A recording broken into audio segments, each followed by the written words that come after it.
Imagine running your household budget for just 1 month. You earn money, you spend money, and hopefully you balance the two. Now picture this.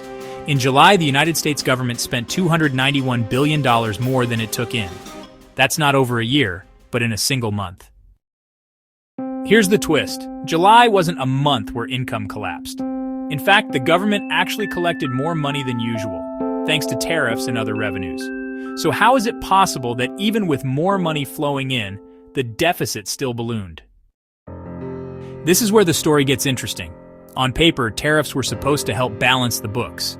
Politicians often say, let's tax imports, protect American industries, and fill up the Treasury.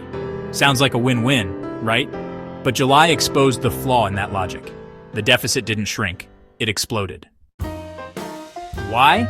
Because while revenues climbed, spending climbed even faster. And just like in a household, if your rent bills and interest on debts keep rising, no amount of extra income from a side job will save you. Under normal conditions, the Federal Reserve, the Fed, has one powerful weapon to keep the economy stable: interest rates. When inflation cools, the Fed can lower rates to make borrowing cheaper, which helps businesses invest and households spend. When inflation heats up, it raises rates to slow things down. But tariffs have scrambled that playbook. By making imported goods more expensive, tariffs push up the prices of many items that households and companies rely on. Everything from electronics to car parts. These higher costs flow into the inflation numbers the Fed is watching. Fed Chair Jerome Powell even admitted in Congress, we could have cut interest rates long ago if it weren't for tariff shocks. In other words, the tariffs are keeping inflation sticky, which forces the Fed to keep rates high. And then comes politics. President Trump has publicly hinted at firing Powell if he doesn't go along with White House preferences. That kind of pressure rattles financial markets because the Fed is supposed to stay independent. Investors worry, if the central bank can't act freely, can it still control inflation? This fear pushes long-term borrowing costs even higher. So tariffs are not just a trade issue anymore. They've cornered the Fed, raising inflation, limiting its ability to cut rates, and shaking investor confidence. And when the Fed's hands are tied, the effects ripple out to everyone. Which brings us to the next part of our story, how these big-picture battles show up directly in the daily lives of citizens and businesses. All of this might sound like it only matters in Washington or on Wall Street, but the reality is that the deficit, tariffs, and Fed policy eventually land right in people's wallets. Start with borrowing costs. When the government pays higher interest on its debt, it sets a benchmark for the entire financial system. That means credit card APRs, car loans, and mortgages all climb higher. A family looking to buy a house suddenly finds monthly payments hundreds of dollars more expensive. A small business wanting to expand discovers the bank loan it needs is now out of reach. Next, prices. Tariffs raise the cost of imported goods, and those costs often get passed along to shoppers. Electronics, appliances, and cars that rely on imported parts become more expensive. Even domestic producers feel the squeeze because many rely on foreign machinery or raw materials. What starts as a tax on imports quickly becomes a higher grocery bill or a pricier trip to the store. Then there's uncertainty for businesses. If companies can't predict whether tariffs will rise again, whether interest rates will fall, or whether taxes might go up, they hold back on investing.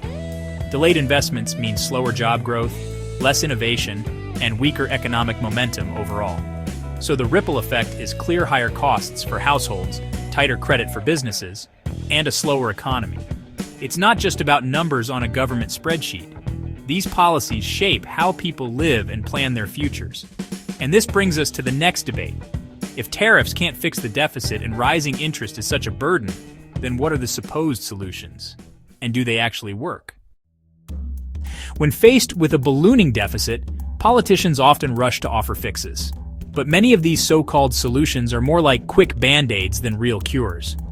One common claim is that tariffs alone will eventually balance the budget. The idea is simple. Keep taxing imports until the revenue outpaces spending. But as we've seen, this doesn't work in practice. Tariffs raise prices, slow growth, and increase costs elsewhere, often leaving the government with less, not more, breathing room. Another suggestion is to just grow the economy faster. In theory, if businesses thrive and people earn more, tax revenues rise automatically. But growth doesn't happen in a vacuum. It requires stability, investment, and consumer confidence, all of which are shaken by tariff wars and heavy debt burdens. You can't build growth on unstable ground. Then there's the option of cutting spending. While that sounds straightforward, it runs into hard political and social limits.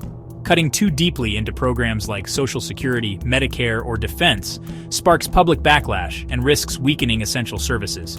Even smaller cuts rarely keep pace with the speed at which interest payments grow. And of course, some argue for raising taxes, but higher taxes can slow down business activity, discourage investment, and hit households already struggling with inflation and higher costs. It might ease the deficit on paper, but it risks creating new economic pain elsewhere. The problem is that each of these solutions collides with reality. They either don't address the root cause, ballooning debt and rising interest, or they create new trade-offs that make the economy weaker. So the real question isn't just which fix to choose, but whether leaders are willing to face the deeper structural issues driving the deficit in the first place. The story of July's $291 billion deficit isn't just about one bad month. It's a warning sign that the United States is on an unsustainable path. Revenues went up, but spending and interest payments went up even faster. Tariffs, tax tweaks, or promises of faster growth haven't closed the gap. In fact, they've often widened it. What this really shows is that the United States is living in a cycle where short-term fixes mask long-term risks. Interest payments are eating into the budget like termites in a wooden house, slowly at first, then suddenly and heavily. Each year, more money goes just to servicing debt, leaving less for investments, infrastructure, or even defense. The lesson here is simple but urgent. Without real structural reforms, the deficit will continue to balloon no matter what tools are used. Leaders can argue about tariffs, taxes, or spending cuts, but until they confront the core issue, debt that grows faster than the economy, the numbers won't add up. For everyday Americans, this isn't some abstract debate in Washington. It affects job opportunities, inflation, interest rates on mortgages, and the cost of living. A nation that spends more than it earns eventually forces its citizens to pay the price. So the takeaway is clear. The deficit isn't just Washington's problem, it's everyone's.